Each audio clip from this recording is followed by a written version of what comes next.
ibadahnya seorang hamba kepada Allah tidak mengenal waktu dan tempat. Kapanpun, dimanapun, dia harus beribadah kepada Allah Subhanahu wa Ta'ala. Harga diri seorang mukmin itu di sisi Allah lebih besar daripada kehormatan Ka'bah sendiri. Nah, nikmat seorang mukmin lebih besar daripada itu. Man amila li akhiratihi kafahullahu amra dunia. Barang siapa yang beramal untuk akhiratnya, Allah akan cukupkan baginya urusan dunianya. Berjuang dengan harta untuk membela agama Allah Subhanahu wa Ta'ala, hendaklah menjadi penopang terhadap dakwah ini, bukan sebaliknya yang menghalangi dakwah ini, tapi jadilah keluarga muslim yang menopang dakwah Islam. Kenikmatan dunia ini lebih remeh dari sekedar sayap seekor nyamuk. Tidak patut bagi seorang yang beriman bersedih ketika tidak mendapatkan kenikmatan dunia. Nabi SAW katakan, la tahkiranna 'anil ma'rufi syai'a walau an talqa akhaka biwajhin tariq. Jangan kamu pandang remeh suatu kebaikan walaupun sedikit. Apa sedikitnya? An talqa akhaka biwajhin tariq, muka senyum kepada saudaramu.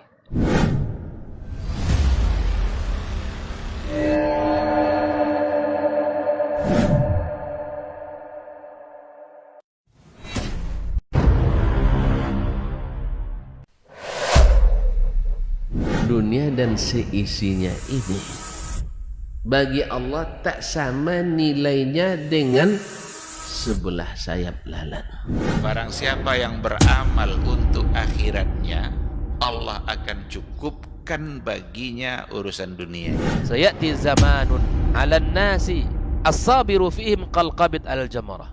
Akan ada satu masa di akhir zaman yang berpegang teguh dengan agamanya seperti orang yang sedang memegang bara api.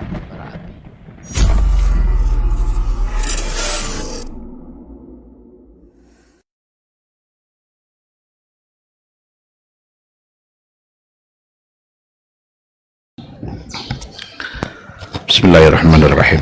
Assalamualaikum warahmatullahi wabarakatuh.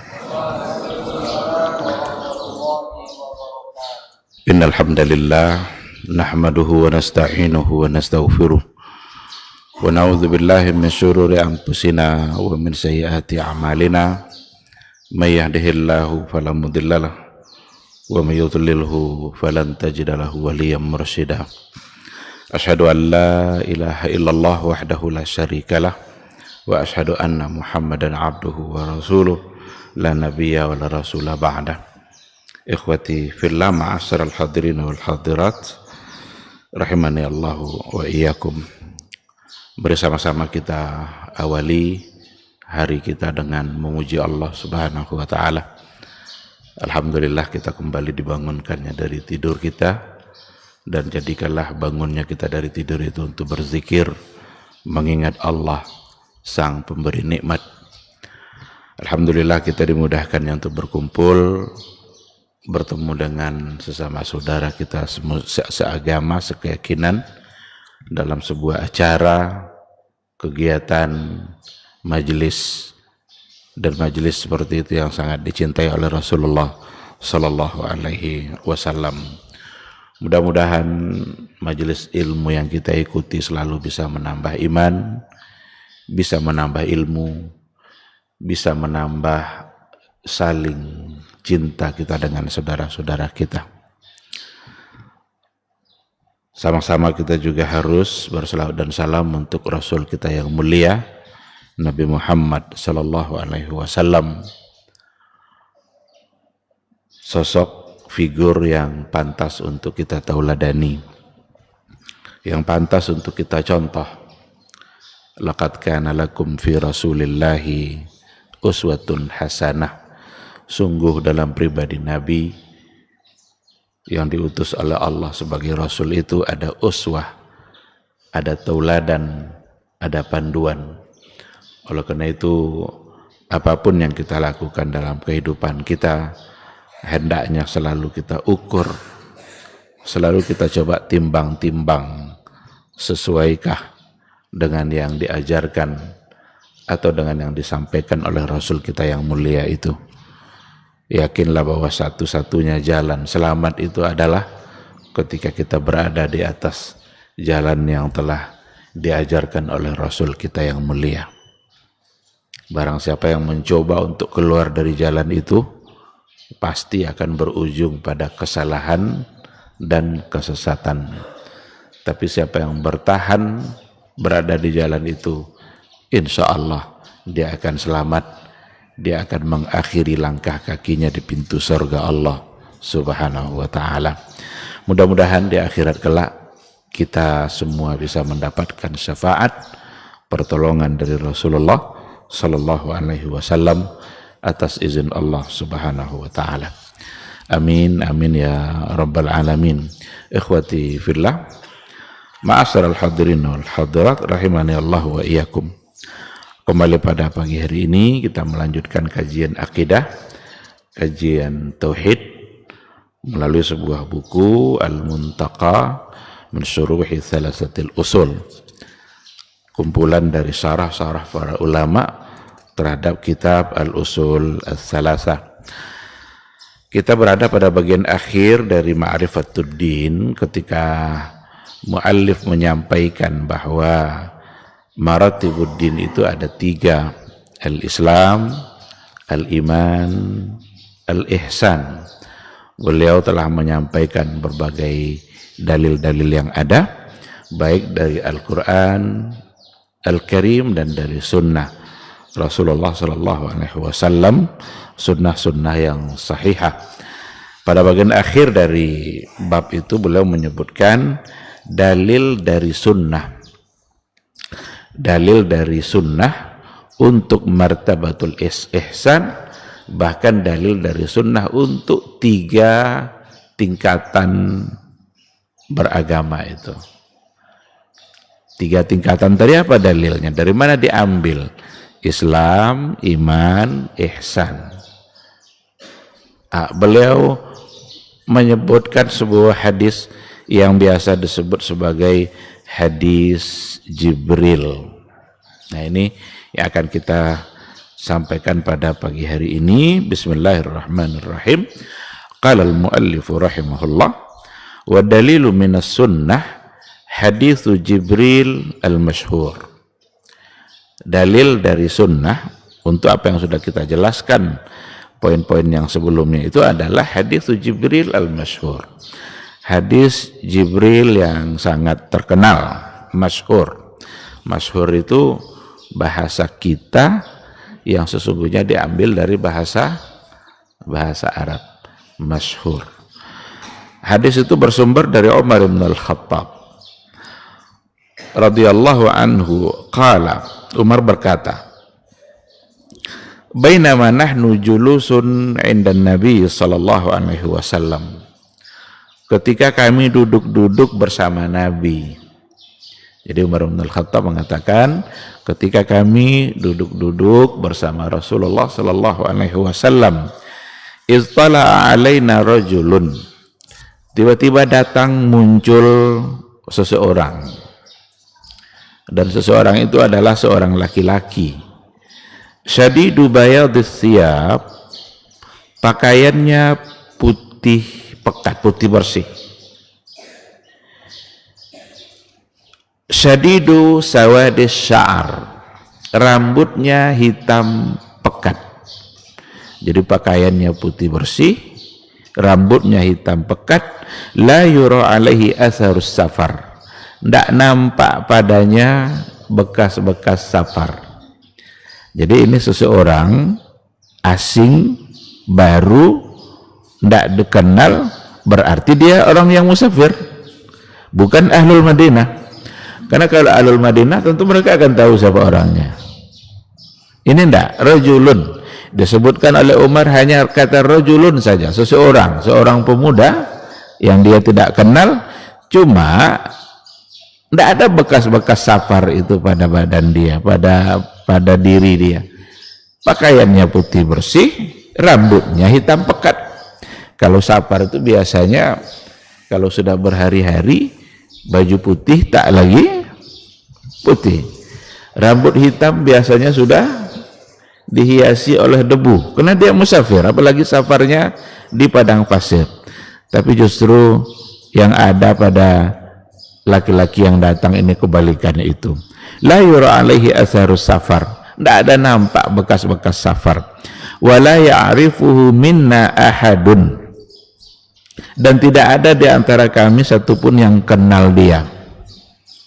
Jadi dari semua yang ada itu, sahabat yang ada, tidak ada yang kenal siapa orang yang datang ini. Fajalasa ila Nabi sallallahu alaihi wasallam, kemudian dia duduk dekat Rasulullah sallallahu alaihi wasallam. Fa asnada rukbatayhi ila rukbatayhi, ia sandarkan, ia tempelkan kedua lututnya kepada kedua lutut Nabi. Wa wada'a kaffaihi ala fakhidhaihi, lalu dia letakkan pula kedua telapak tangannya di atas kedua pahanya.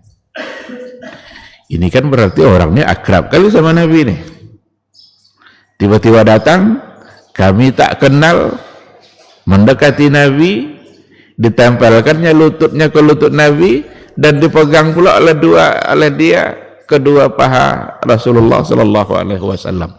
Wa wada'a kaffaihi ala fakhidhi, dia letakkan dua telapak tangannya di atas dua paha Rasulullah sallallahu alaihi wasallam. Ini cara Umar menceritakan hadis Jibril ini. Waqala, lalu pemuda yang datang tadi berkata, ya Muhammad, akhbirni anil Islam. Wahai Muhammad, akhbirni anil Islam, beritahu saya tentang Islam, sampaikan kepada saya apa itu Islam. Ini pertanyaan yang pertama dari seseorang yang datang tadi itu. Faqala, lalu Rasul berkata, yang Islam itu adalah antashhada an la ilaha illallah wa anna Muhammadar Rasulullah. Kamu bersaksi, berkeyakinan bahwa sesungguhnya la ilaha illallah, tidak ada ilah yang pantas untuk disembah kecuali hanya Allah saja, wa anna Muhammadar Rasulullah, dan bahwa sesungguhnya Muhammad itu adalah utusan Allah. Itu yang pertama. Wa tuqimas shalah, kemudian kamu mendirikan salat. Wa tu'tiyaz zakah, lalu kamu membayar zakat. Wa tasuma Ramadan, kemudian kamu juga berpuasa Ramadan. Wa tahujjal baita in istata'ta ilaihi sabila, lalu kamu melaksanakan haji jika kamu sanggup untuk melaksanakannya. Ini jawaban Nabi. Jadi ketika ditanya oleh yang datang tadi apa itu Islam, dijawablah oleh Rasulullah sallallahu alaihi wasallam dengan 5 perkara, sehingga kita pun tahu bahwa rukun Islam itu ada 5 berdasarkan kepada jawaban seseorang yang tadi datang, jawaban Rasul untuk pertanyaan seseorang yang datang menemui Rasulullah sallallahu alaihi wasallam. Qala, setelah Nabi menjawab pertanyaannya, dia berkata, sadaqta, sadaqta, betul itu, kamu benar. Lalu kata Umar, fa'ajibna lahu, kami merasa heran dengan pemuda ini. Yas'aluhu wa yusaddiquhu, dia yang bertanya, dia pula yang membenarkan. Berarti kan nguji-nguji namanya itu kan. Dia yang bertanya, dia pula yang membenarkan. Nguji guru dia. Sekarang banyak juga orang hari ini sikap kayak Jibril tuh. Bertanya dia tapi nguji-nguji guru. Atau kadang-kadang bertanya tapi untuk mencari jawaban-jawaban ini sama enggak kira-kira dengan yang sana, sama enggak kira-kira. Enggak perlu dilakukan itu. Cukuplah Jibril aja yang seperti itu. Jangan lakukan apa yang dilakukan oleh oleh Jibril. Jadi yas'aluhu wa yusaddiquhu. Dia yang bertanya, dia pula yang membenarkan. Semakin bingung Umar ini siapa ini orangnya ini. Qala, lalu ia bertanya lagi untuk yang kedua. Akhbirni anil iman. Beritahu saya tentang iman. Apa itu iman? Qala, lalu Nabi menjawab, antu'mina billahi wa malaikatihi wa kutubihi wa rusulihi wal yaumil akhir wa tu'mina bil qadari khairihi wa syarrihi. Ini jawaban Nabi. Yang iman itu adalah antu'mina billah. Kamu percaya dan beriman kepada Allah dan malaikat-malaikatnya dan kitab-kitab yang dia turunkan dan rasul-rasul yang dia utus dan hari akhir, hari kiamat. Wa tu'mina bil qadari khairihi wa syarrihi. Dan kamu harus pula beriman kepada takdir, kepada qadar, takdirnya Allah, khairihi wa syarrihi. Baik itu takdir yang baik atau takdir yang buruk. Dari jawaban Rasulullah Shallallahu Alaihi Wasallam untuk pertanyaan yang kedua, dapat pula di situ ilmunya bahwa sesungguhnya rukun iman itu ada 6, dan Rasul menyebutkan ke-6-6-nya secara keseluruhan dalam riwayat ini. Karena ada pula di antara orang yang mencoba untuk menggugat, dia bilang rukun iman itu 5. Karena yang disebutkan oleh Allah dalam Al-Quranul Karim yang secara keseluruhan bersamaan hanya 5. Untuk qadar itu disebutkan secara terpisah dalam Al-Quran. Tidak ada yang disebutkan langsung bersamaan. Yang langsung bersamaan itu ada pada hadis yang kita baca pada pagi hari ini. Tapi itu subuhat-subuhat, anggapan-anggapan, dugaan-dugaan yang datang yang mudah untuk dibantah oleh ulama-ulama Islam yang memang tidak mungkin untuk dibenarkan. Karena bagaimanapun rukun iman itu bukan 5 tapi jumlahnya adalah 6. Hadis ini secara terang menyebutkan beriman kepada Allah, malaikat, kitab-kitabnya, rasulnya, dan hari akhir, serta yang pada bagian akhir sekali, wa tu'mina bil qadari khairihi wa syarrihi. Beriman kepada qadarnya Allah, ketentuan-ketentuan Allah, sesuatu yang telah ditetapkan oleh Allah Subhanahu wa taala dalam kehidupan kita. Apapun yang terjadi dalam kehidupan kita, itu sesungguhnya adalah merupakan ketentuan dan takdir yang sudah diatur oleh Allah Subhanahu wa taala, sudah ditetapkan oleh Allah jauh sebelum kita diciptakannya. Karena dalam hadis dikatakan bahwa awwalu ma khalaqallah al-qalam. Yang pertama sekali yang diciptakan oleh Allah Subhanahu wa taala itu adalah al-qalam. Diciptakan oleh Allah pena itu, lalu kemudian Allah memerintahkan pena itu untuk mencatat maqadiral makhluqat. Uktub maqadiral makhluqat. Tulislah semua takdir makhluk sampai hari kiamat. Ditulislah oleh pena itu, dan rufi'atil aklam wa jaffatis suhub. Sudah selesai ditulis, tintanya sudah kering, kita tinggal menjalani apa yang telah ditentukan oleh Allah Subhanahu wa taala. Dan setiap ketentuan dan takdir Allah dalam kehidupan kita semuanya baik. Lalu kenapa ada di sini wa tu'mina bil qadari khairihi wa syarrihi? Beriman kepada takdir Allah, khairihi, yang baiknya, wa syarrihi, dan yang buruknya. Khairihi wa syarrihi, yang ada pada hadis ini, baik dan buruk untuk takdir Allah, itu dalam anggapan kita, dalam pandangan kita. Kita memandang bahwa ketentuan Allah dalam kehidupan kita itu ada yang baik, ada yang buruk, karena ada berbagai musibah yang dialami oleh orang-orang tertentu yang diuji oleh Allah Subhanahu wa taala. Yang mengalami musibah pasti menganggap itu sebagai sesuatu yang buruk. Meninggal orang yang paling dia cintai, hilang harta yang selama ini dia jaga, apakah itu bukan buruk dalam pandangan kita? Kenapa dianggap buruk? Karena tidak menyenangkan. Biasanya yang buruk itu tidak menyenangkan.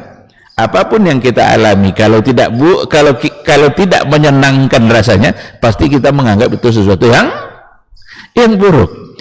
Maka khairihi wa syarrihi itu dalam asumsi kita. Tapi yakinlah bahwa sesungguhnya sesuatu yang kita anggap buruk dalam ketentuan Allah itu sungguh di situ ada kebaikan yang Allah ingin berikan, yang mungkin kita tahu cepat atau mungkin kita tahu nanti agak lambat. Yang jelas di situ pasti ada baik. Bahkan ketika kita sudah tahu kebaikan dari takdir yang kita anggap buruk tadi, justru kita akan memuji-muji Allah ketika mendapatkan kebaikannya, dan ketika kita tahu bahwa di situ ternyata ada kebaikan demi kebaikan yang diberikan oleh Allah. Nah, oleh karena itu semua takdir Allah adalah baik. Yang ada pada hadis khairihi wa syarrihi itu adalah dalam asumsi kita, dalam pandangan kita sebagai makhluk Allah yang memang ditakdirkan kita untuk bersyukur dan ditakdirkan pula untuk bersabar. Kapan kita bersyukur? Saat kita mendapatkan hal-hal yang baik. Kapan kita bersabar? Saat kita mengalami hal-hal yang tidak baik. Tetapi ketika kita mengalami hal-hal yang kita anggap tidak baik, lalu kita bersabar, justru di situ ada kebaikan yang ingin diberikan oleh Allah Subhanahu wa taala. Ada orang yang lalai sekali dalam mengerjakan sholat, lalai sekali, jarang sekali dia sholat, tidak ada kesadarannya untuk sholat. Tiba-tiba diwafatkan orang tuanya oleh Allah, dibawalah ke masjid, disolatkan orang tuanya ke masjid, ikut pula dia ke masjid. Mungkin itu pertama kali dia masuk masjid, tapi setelah orang tuanya dikuburkan, itu membuat dia sadar, kemudian terus ke masjid. Kira-kira wafatnya orang tua dia baik bagi dia atau tidak? Baik atau tidak? Karena itu yang membuat dia menjadi baik. Padahal secara zahir itu adalah musibah. Oleh karena itu, hal-hal yang kita anggap buruk yang diberikan oleh Allah, mungkin memang itu adalah sebagai ujian bagi kita, tetapi sekali lagi pasti ada kebaikan yang diberikan oleh Allah. Ada orang diberikan sakit itu justru membuat dia semakin dekat dengan Allah Subhanahu wa taala. Barangkali lidahnya sudah lama tidak menyebut Allah, diberikan sakit agar lidahnya berucap. Karena biasanya manusia kalau sudah sakit itu lisannya selalu menyebut Allah Subhanahu wa taala. Kalau sudah sakit itu bukan main istighfarnya, itu astagfirullah, astagfirullah ya Allah. Kalau sudah sakit, ketika dia sudah lama lalai dari mengingat Allah, tiba-tiba jatuh sakit, dan sakit itu membuat dia ingat kembali kepada Allah. Jangan-jangan itu yang menghapus dosa-dosanya. Kira-kira sakit itu baik bagi dia atau tidak? Baik sekali. Nah, oleh karena itu sekali lagi, walaupun dalam hadis ini bil qadari khairihi wa syarrihi, baik buruk itu hanya dalam asumsi kita, tetapi yang sesungguhnya takdir Allah semuanya baik. Kullun biyadillahil khair, segala sesuatu di tangan Allah adalah baik. Ketika Nabi sudah selesai menjawab, qala sadaqta, dia bilang lagi, betul itu katanya. Udah dijawab sama Nabi, iya tuh katanya, kamu benar. Qala, lalu ia bertanya lagi untuk yang ketiga, akhbirni anil ihsan. Nah, ini yang hubungan yang terakhir yang kita bahas. Akhbirni anil ihsan. Kalau begitu, beritahu saya tentang apa itu ihsan. Islam sudah dijawab, iman juga sudah dijawab, yang ketiga ihsan. Qala, Rasul berkata, anta'budallah ka'annaka tarahu fa in lam takun tarahu fa innahu yarak. Ihsan itu adalah ketika kamu beribadah menyembah Allah seolah-olah kamu melihat Allah.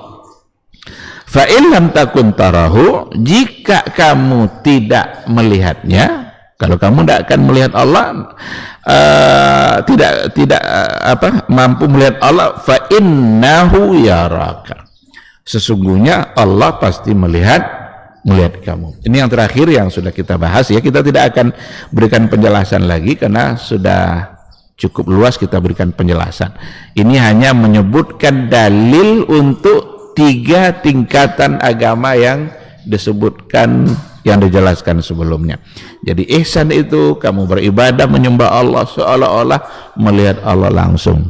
Tapi kalau tidak berhasil melihatnya, yang harus kita yakini adalah bahwa sesungguhnya Allah pasti melihat kita. Qala, dia bertanya lagi, akhbirni anis sa'ah. Beritahu saya tentang hari kiamat, kapan terjadinya. Nah, ketika pertanyaan yang keempat ini, ketika yang datang tadi bertanya tentang hari kiamat, Rasul menjawab, mal mas'ulu anha bi'alama minas sa'il. Tidaklah orang yang ditanya lebih tahu daripada yang bertanya. Jadi kamu bertanya tentang hari kiamat, yang ditanya nih, saya ini tidak lebih tahu dari kamu. Berarti Rasul tidak mengetahui kapan terjadinya hari kiamat. Kalau begitu, akhbirni an amaratiha. Kalau memang tidak tahu kapan waktunya, beritahu saya tentang tanda-tandanya. Apa tanda-tanda yang akan terjadi sebelum terjadinya hari kiamat? Qala, Rasul berkata, antalidal amatu rabbataha. Seorang budak melahirkan tuannya sendiri.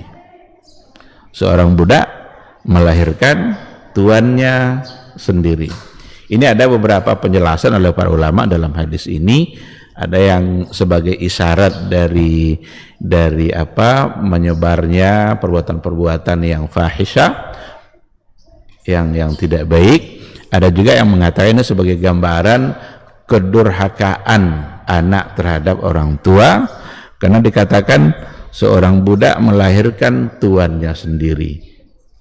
Seorang ibu melahirkan anak, lalu anak memperbudak ibunya. Itu gambaran dari kedurhakaan anak terhadap orang tua. Anak yang memperbudak orang yang melahirkan dia sendiri.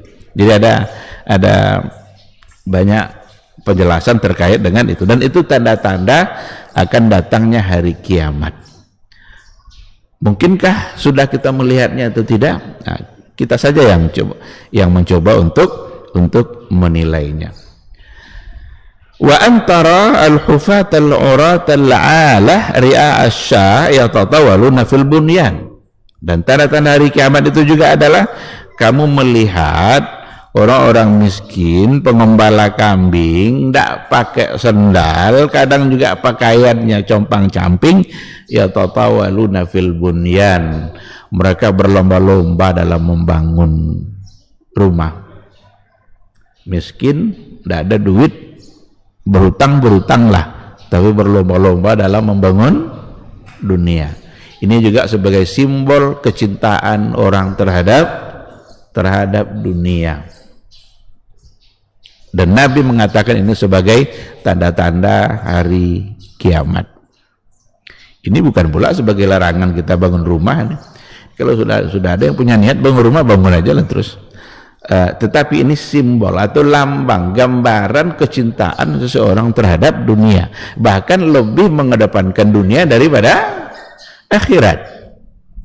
hufata al-urata. Urata itu orian, tidak berpakaian. Hufata itu tidak pakai sandal, tetapi justru dia berlomba-lomba dalam membangun rumahnya. Yatatawaluna fil bunyan. Qala, lalu Umar berkata, famadha, pergi dia. Selesai dia bertanya 4 atau 5 pertanyaan tadi, 1 yang tidak dijawab oleh Nabi tentang kiamat. Setelah bertanya pergi gitu aja dia. Famadha. Falabisna maliyan, kami sejenak terdiam melihat sikap orang tadi. Datang dia tidak dikenal, musafir tapi bajunya putih bersih, dempet-dempetkan lututnya sama Nabi, pegang-pegang pula paha Nabi. Sahabat aja jarang-jarangnya pegang-pegang paha Nabi gitu. Begitulah akrabnya yang datangnya. Falabisna maliyan, termenung kamu sejenak, ini siapa ini katanya. Faqala, lalu Rasul berkata, mungkin nampak Rasul kebingungan Umar nih kan. Rasul bilang, Umar yang ditanya Rasul ketika itu, ya Umar, atadruna man as-sa'il, kamu tahu siapa yang bertanya tadi? Qulna, kami menjawab, Allahu wa rasuluhu a'lam, Allah dan Rasulnya yang lebih tahu. Qala, lalu Rasul berkata, hadza Jibril atakum yu'allimakum amra dinikum.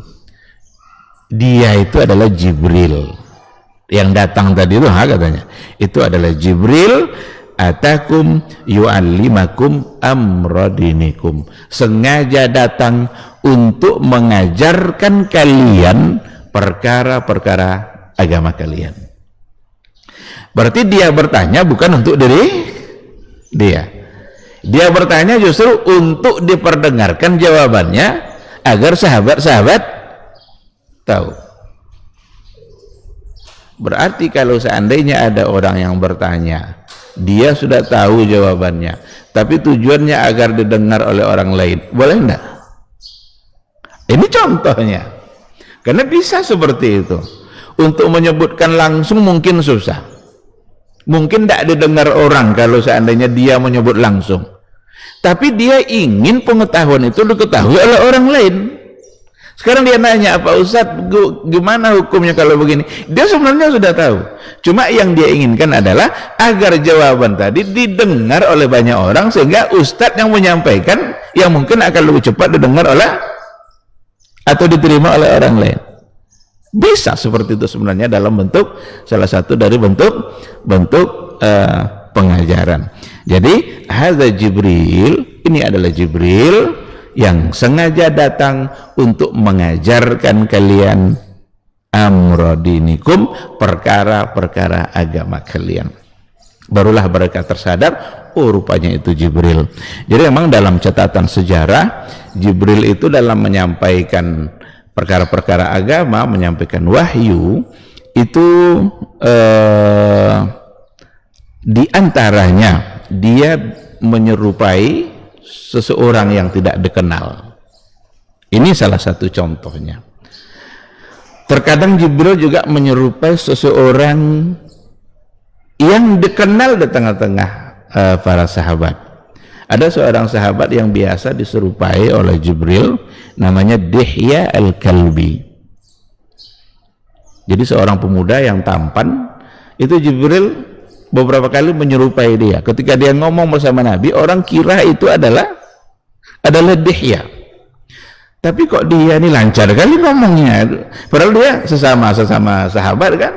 Barulah tersadar ternyata itu adalah Jibril yang menyerupai seorang sahabat.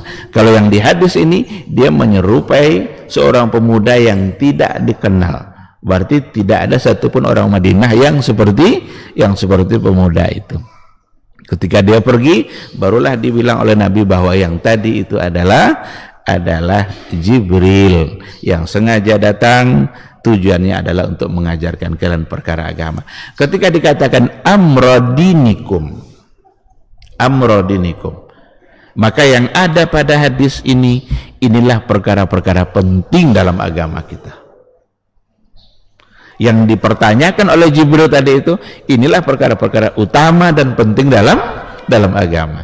Islam, iman, ihsan, dan tanda-tanda hari kiamat. Yang memastikan bahwa kehidupan ini akan berakhir.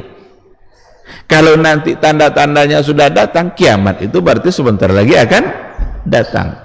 Kalau memang kiamat itu pasti datang, berarti kita harus bereskan perkara yang 3 ini. Islam kita, iman kita, dan ihsan kita. Karena dalam Islam ini nanti akan masuk ke dalam salah satu yang 3 ini. Kita melakukan apa saja dalam kehidupan ini akan masuk kepada salah satu yang 3 ini. Islamkah, imankah, atau ihsan. Maka wajar Nabi mengatakan yu'allimukum amradinikum. Padahal amradinikum itu kan banyak sekali sebenarnya. Perkara agama kan luas, sangat luas sekali. Syariat Islam sangat luas. Tapi disimpulkan pada hadis ini. Tersimpulkan perkara agama itu dalam hadis ini. Karena tidak akan ada keluar dari yang 3 ini. Plus adanya kepastian hari kiamat. Baik, ikhwati fillah, inilah hadis yang dijadikan landasan oleh muallif, oleh penulis tentang tingkatan-tingkatan beragama, dan di sini diberikan penjelasan beberapa pelajaran penting yang terdapat dari hadis. Kita tidak jelaskan lagi hadisnya karena penjelasan kita selama ini tentang maratibuddin justru menjelaskan hadis ini. Tinggal kita ingat-ingat kembali apa yang sudah kita jelaskan sebelumnya. Tinggal kita mengambil pelajaran-pelajaran penting dari hadis yang tadi itu. Dalla hadzal hadis ala masaila azimah. Hadis ini menunjukkan kepada beberapa masalah penting. Ada beberapa pelajaran penting. Al-ula, yang pertama adalah an-dina yang qasimu ila salasati aqsam. Sesungguhnya agama ini terbagi kepada salasati maratib, 3 tingkatan. Islam, iman, ihsan. Kullu martabatin a'la minallati qablaha.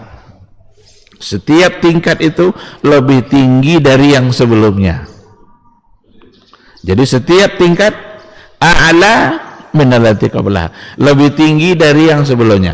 Berarti kalau diberikan tingkatan Islam, iman, ihsan, pertama sekali Islam, ini tingkatan terbawah, terendah.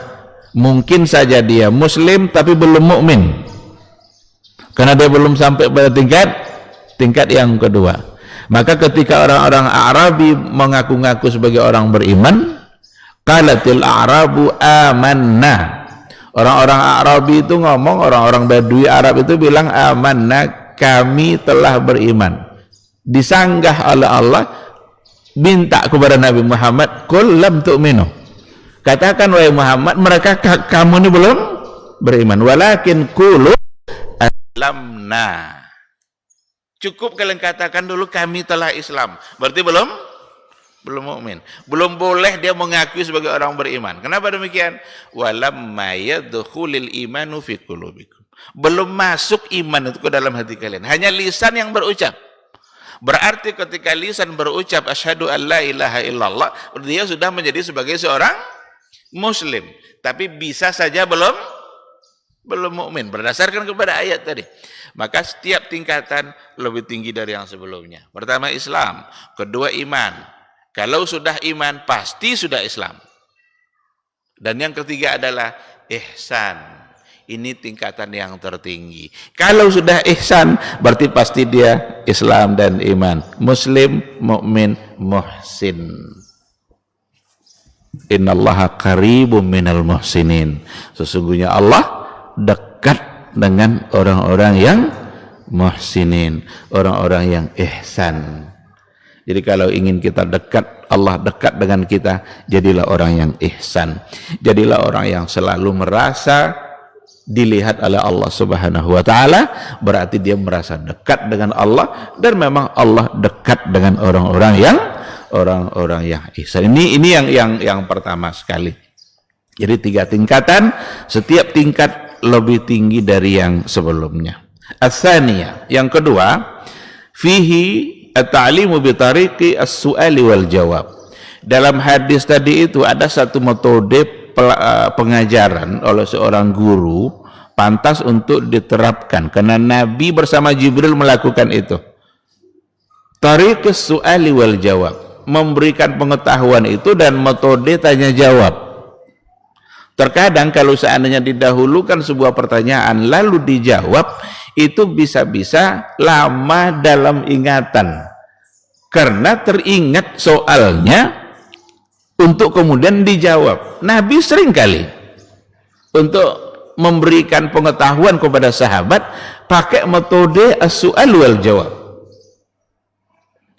Apa contohnya? Di hadapan sahabat Nabi pernah bilang begini, atadruna manil muflis, kalian tahu enggak siapa orang yang bangkrut?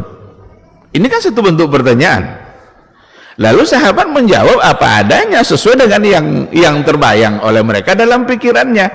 Yang bangkrut itu ya Rasulullah yang rugi dalam berdagang, tidak balik modal. Itu yang bangkrut. Modal 100 juta tinggal 20 juta, berarti bangkrut. Mereka menjawab dalam persoalan dunia, tapi ternyata yang ingin disampaikan Nabi bangkrut dalam persoalan agama dan nanti di akhirat. Lalu Nabi sendiri yang menjawab, oh enggak itu yang bangkrut itu. Yang bangkrut itu adalah nanti di akhirat ketika pahala-pahala kalian pindah kepada orang lain karena kalian telah menghibah, telah memfitnah, telah memaki orang-orang selama kalian hidup di dunia, nanti dipertanggungjawabkan di akhirat sehingga pahala-pahala kalian diambil oleh orang itu. Kalau habis pahala untuk diserahkan, dosa orang itu pindah ke kalian. Itulah yang bangkrut. Lengket langsung itu dalam kepala itu ketika diawali dengan sebuah pertanyaan. Dan apa yang dilakukan Nabi tadi ternyata itu pula yang dilakukan oleh Jibril ketika ia di hadapan Rasulullah Shallallahu Alaihi Wasallam pada hadis ini. Jadi ini sungguhnya adalah sebuah pertanyaan, sebuah pelajaran, salah satu dari metode. Kalau ada di antara kita yang menjadi guru atau menjadi dai, menjadi pengajar dan lain sebagainya, maka salah satu cara yang paling tepat mengajar itu dengan cara bertanya jawab, as-su'al wal jawab. Diuji bagaimana, dijajaki bagaimana kemampuan yang dimiliki oleh orang-orang yang kita bimbing. Baik. As-salisa, yang ketiga, pelajarannya adalah fil hadisi dalilun, dalam hadis itu ada dalil ala anna man sa'ala aw su'ila an ilmin wa huwa la yadri ayyakula Allahu wa rasuluhu alam.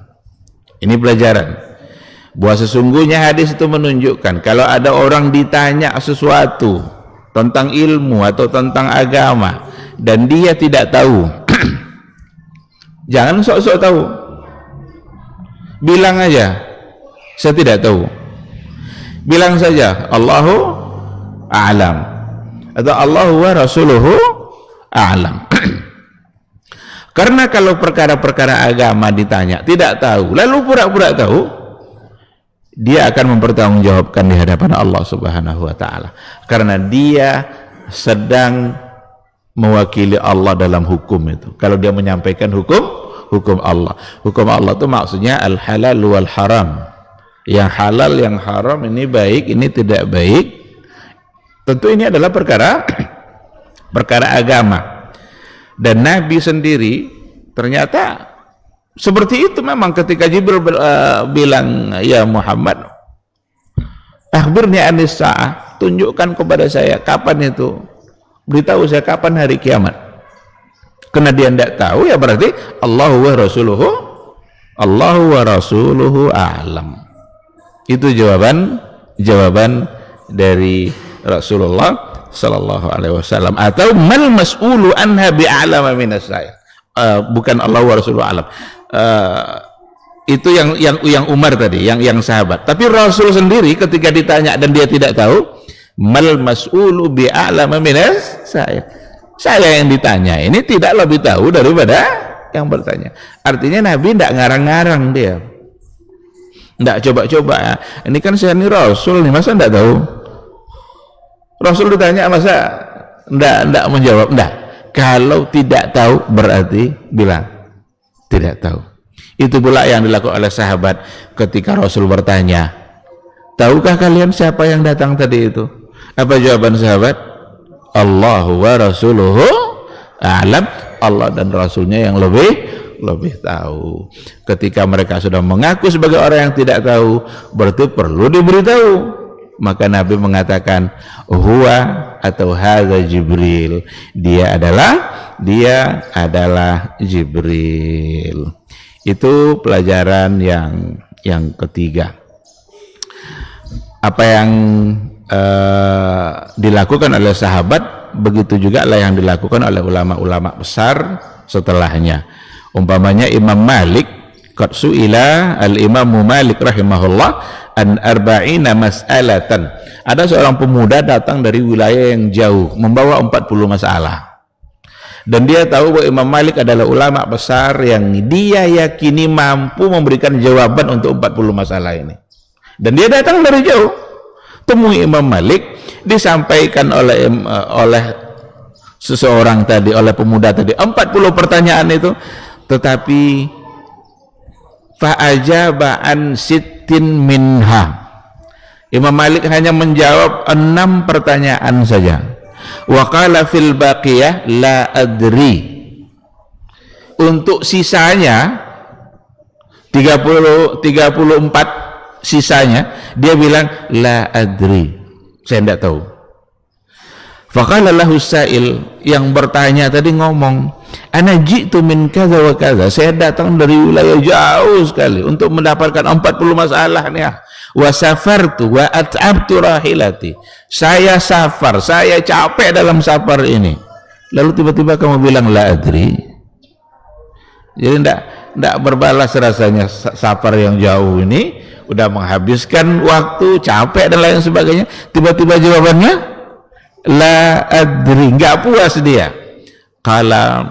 Lalu kata Imam Malik, irkab rahilatak, kendarailah ontamu, pergi kamu safar lagi pulang, wadhhab ilal baladil ladzi ji'ta minhu, balik kamu ke kampung di mana kamu datang, waqul, dan sampaikan kepada penduduk sana, sa'altu malikan faqala la adri, saya bertanya kepada Malik tapi jawabannya la adri. Begitulah takutnya para ulama dulu tentang mengada-ngada jawaban dalam persoalan agama. Kalau tidak tahu berarti bilang la adri, saya tidak tahu, karena pertanggungjawabannya di hadapan Allah Subhanahu wa taala. Imam Malik ulama besar, imam mazhab. Siapa yang tidak kenal dengan Imam Malik? Tapi pada saat dia tidak tahu, bahkan lebih banyak yang dia tidak tahu, jawabannya la adri. Pulang kamu katanya, sampaikan ke orang sana bahwa Imam Malik bilang la adri. Oleh karena itu ada juga ungkapan-ungkapan yang datang dari mereka, la adri itu adalah sudah merupakan sebagian dari ilmu. La adri nisful ilmi, sebagian dari ilmu. Karena sebagian lagi adalah tahu. Jadi sebagian saya tahu, sebagian saya tidak tahu. Berarti la adri itu nisful ilmi.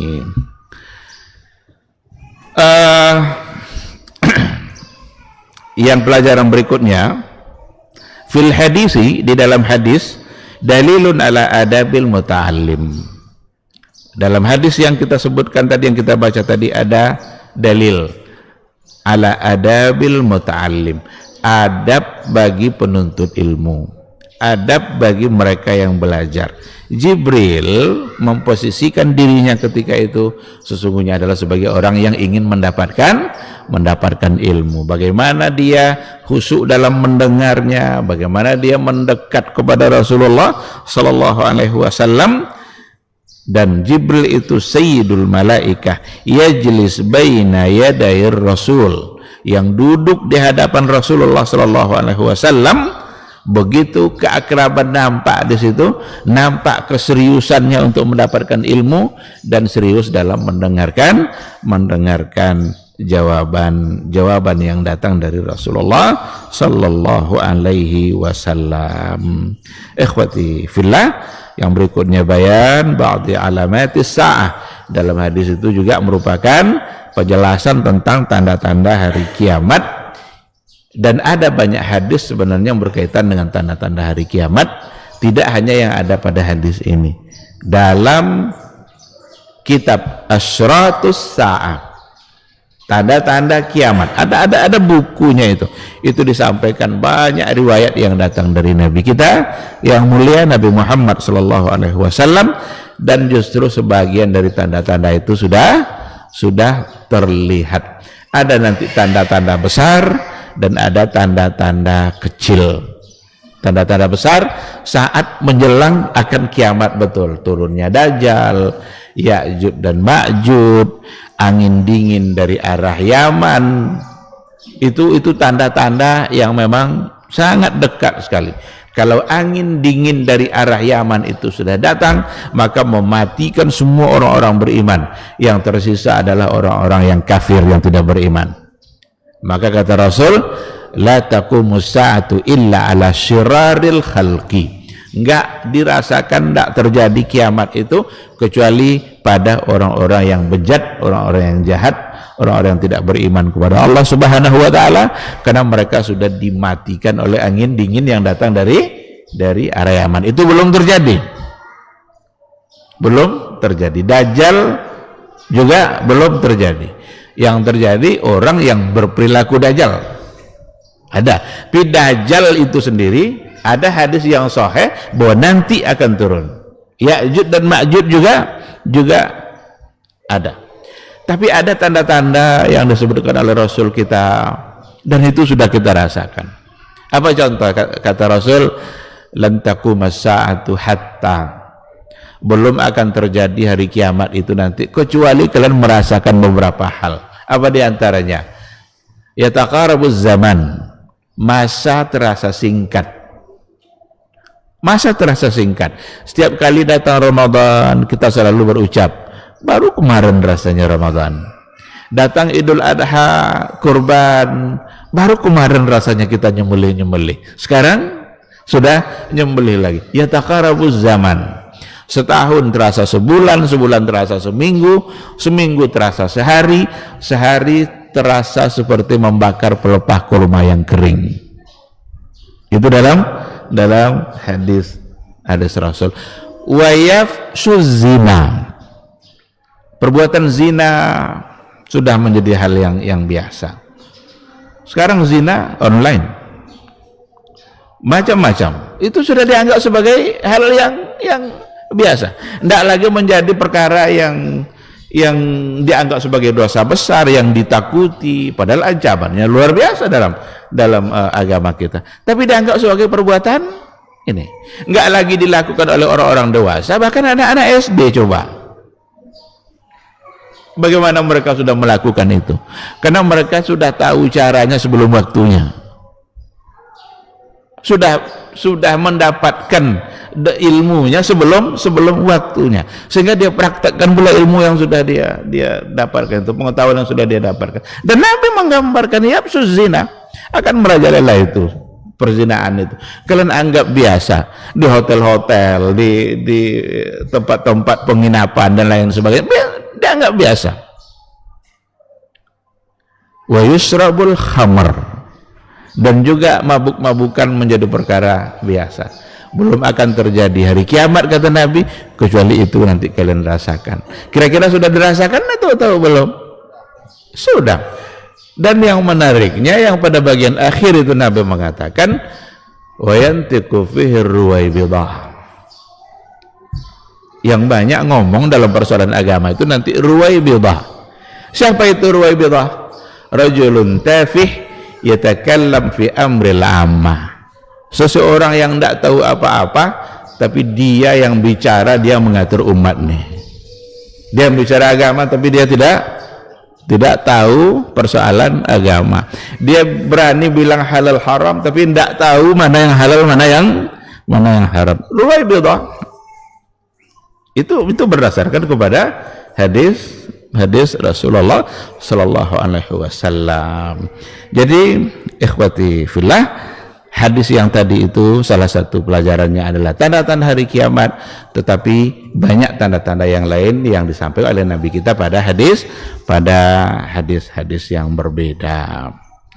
Ini barangkali sebagian dari pelajaran-pelajaran yang ada dari hadis kita, dan kita selesai pada poin yang kedua, ma'rifatu ad-din. Karena kan al-usulus salasa itu kan ma'rifatullah, yang kedua ma'rifatud din, mengenal Allah, mengenal agama, dan yang ketiga ma'rifatun an-nabi Muhammad sallallahu alaihi wasallam.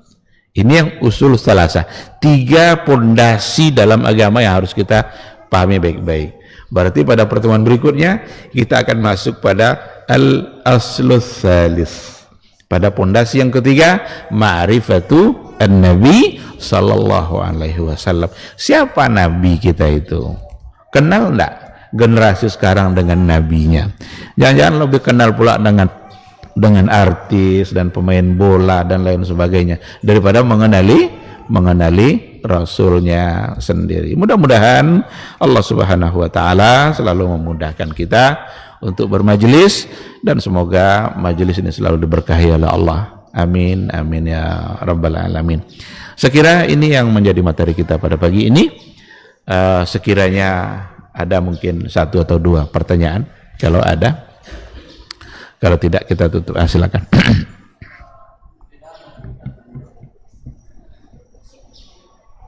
Ihsan dan muhsin. Muhsin itu istilah untuk orangnya. Ihsan itu perbuatannya. Islam, muslim orangnya. Iman orangnya, mukmin. Ihsan orangnya, muhsin. Nah, jadi muhsin itu tidak berbeda dengan ihsan, cuma muhsin itu istilah untuk orang yang memang dia ihsan, berbuat ihsan. Orang-orang telah beriman kepada Allah berarti dia mukmin. Orang-orang yang telah masuk Islam berarti dia muslim. Nah, cuma dulu pernah kita bahas juga, kalau ada istilah-istilah seperti ini, Islam, iman, terkadang disebut Islam tetapi maksudnya adalah iman. Wala tamutunna illa wa antum muslimun.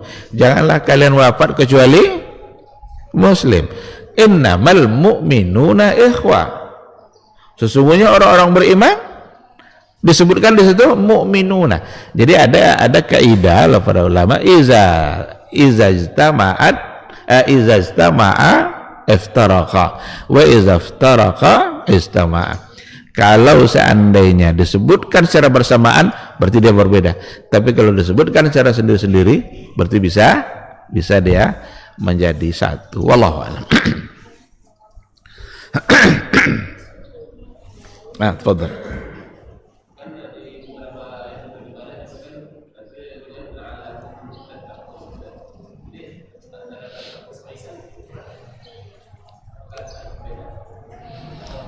Justru tidak ada la'alakum tuhsinun.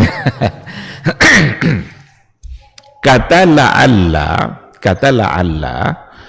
itu dalam ilmu nahwu itu faedahnya at-taraji wa tawaqqu'i. Taraji itu harapan yang mungkin dapat direalisasikan. Taraji tawaqqa', harapan yang mungkin terjadi.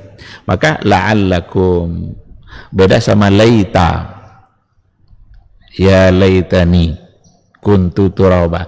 Itu harapan-harapan yang tidak mungkin tercapai. Ingin pula jadi tanah, tentu tidak mungkin kan.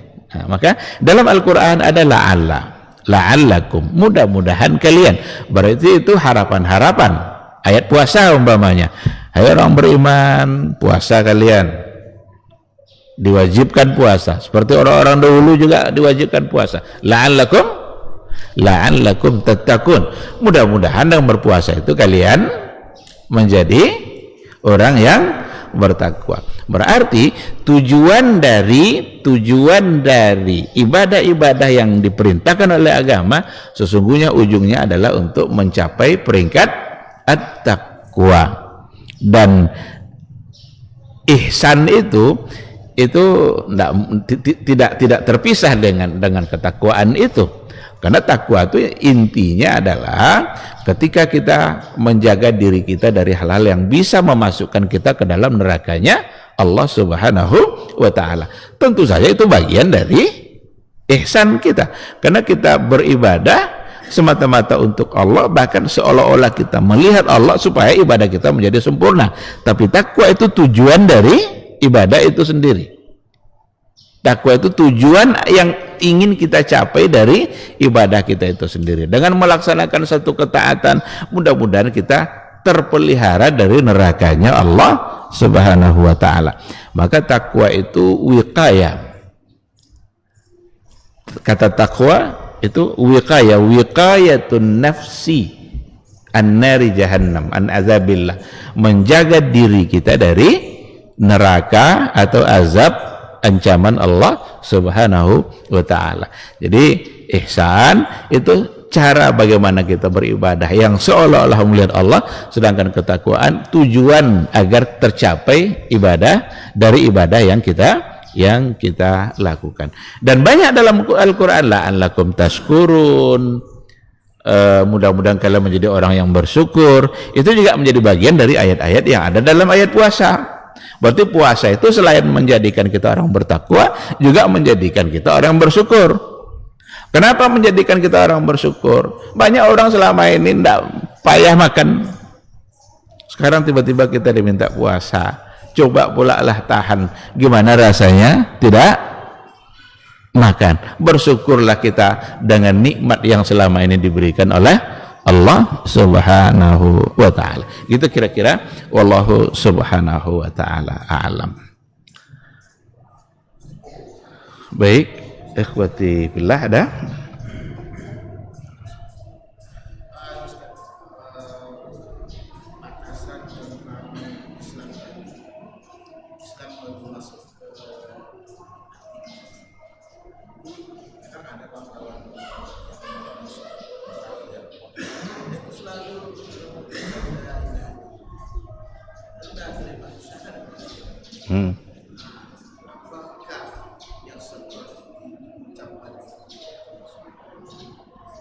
Iya.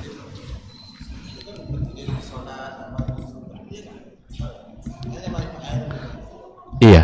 Ada banyak ungkapan yang sudah menjadi bahasa harian yang kadang diucapkan oleh muslim dan non muslim. Alhamdulillah umpamanya. Alhamdulillah ini. Padahal dia tidak muslim. Atau wallahu alam.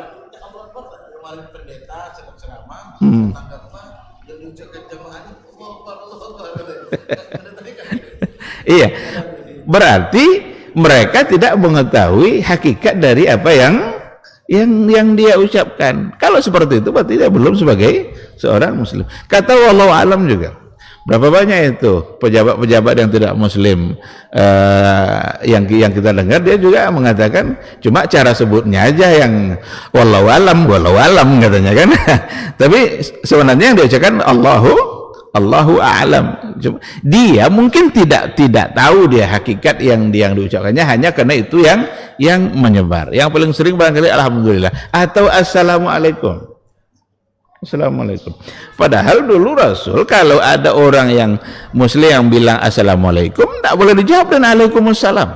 Karena assalamualaikum warahmatullahi wabarakatuh itu bahasa syariat, bahasa Islam.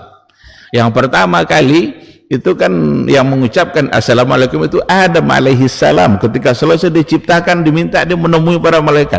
Adam bilang assalamualaikum warahmatullahi wabarakatuh. Itu sebenarnya secara hukum syar'inya, dan jawabannya alaikumussalam itu selamat, berarti itu untuk akhirat kan, padahal mereka orang-orang yang tidak selamat di akhirat karena tidak beriman kepada Allah. Ini ungkapan seperti ini bukan ungkapan kebencian, bukan kita membenci mereka, itu memang keyakinan yang ada dalam agama kita. Maka ketika ada yang bilang assalamualaikum, Nabi bilang tidak menjawab dengan alaikumussalam, karena tidak pantas disebut alaikumussalam. Untuk beristighfar pada orang-orang musyrik saja terlarang. Beristighfar untuk mereka, mendoakan mereka mendapatkan hidayah boleh, mendoakan mereka agar diberikan hidayah, tapi untuk beristighfar, Nabi saja bilang kepada pamannya saat wafat, kan diajarkan la ilaha illallah, tidak mau Abu Talib mengucapkan, akhirnya dia wafat. Apa kata Nabi? Saya akan beristighfar untuk kamu jika tidak dilarang. Turunlah ayat kan, tidak pantas bagi Nabi dan orang-orang beriman ayastaghfiru lil musyrikin, untuk beristighfar bagi orang-orang yang musyrik. Jadi tidak dibolehkan, apalagi untuk mengucapkan bahwa mereka selamat. Nah, oleh karena itu ada kadang-kadang bahasa-bahasa seperti tadi sudah menjadi bahasa harian, tapi itu tidak langsung membuat mereka menjadi muslim, sebab tidak ada keyakinan mereka dalam persoalan ini. Karena nanti ada hubungannya kan, berarti dia dimandikan secara Islam kalau dia wafat, nanti dikuburkan di pemakaman Islam kalau dia wafat, kan itu akibatnya. Tapi kalau sekedar mengucapkan bahasa-bahasa harian yang dia sendiri mungkin tidak paham maksudnya, berarti itu belum membuat mereka masuk Islam. Wallahu subhanahu wa ta'ala alam. Baik, ikhwati fillah, barangkali cukup sampai di sini. Mudah-mudahan kajian ini bermanfaat insyaallah. Semoga Allah selalu membuka pintu hati kita, menambah semangat belajar, dan semoga kita bersemangat untuk istiqamah berada di atas ajaran yang disampaikan oleh Rasulullah sallallahu alaihi wasallam. Terima kasih. Subhanakallahumma bihamdika asyhadu an la ilaha illa anta astaghfiruka wa atubu ilaik. Wassalamualaikum warahmatullahi wabarakatuh. Ibadahnya seorang hamba kepada Allah tidak mengenal waktu dan tempat, kapanpun dimanapun dia harus beribadah kepada Allah Subhanahu wa ta'ala. Harga diri seorang mukmin itu di sisi Allah lebih besar daripada kehormatan Ka'bah sendiri. Nah, nikmat seorang mukmin lebih besar daripada itu. Man amila li akhiratihi kafahu Allahu amra dunia. Barang siapa yang beramal untuk akhiratnya, Allah akan cukupkan baginya urusan dunianya. Berjuang dengan harta untuk membela agama Allah Subhanahu wa taala hendaklah menjadi penopang terhadap dakwah ini, bukan sebaliknya yang menghalangi dakwah ini, tapi jadilah keluarga muslim yang menopang dakwah Islam. Kenikmatan dunia ini lebih remeh dari sekedar sayap seekor nyamuk. Tidak patut bagi seorang yang beriman bersedih ketika tidak mendapatkan kenikmatan dunia. Nabi SAW katakan, la tahkiranna 'anil ma'rufi syai'a walau an talqa akhaka biwajhin taliq. Jangan kamu pandang remeh suatu kebaikan walaupun sedikit. Apa sedikitnya? An talqa akhaka biwajhin taliq, muka senyum kepada saudaramu.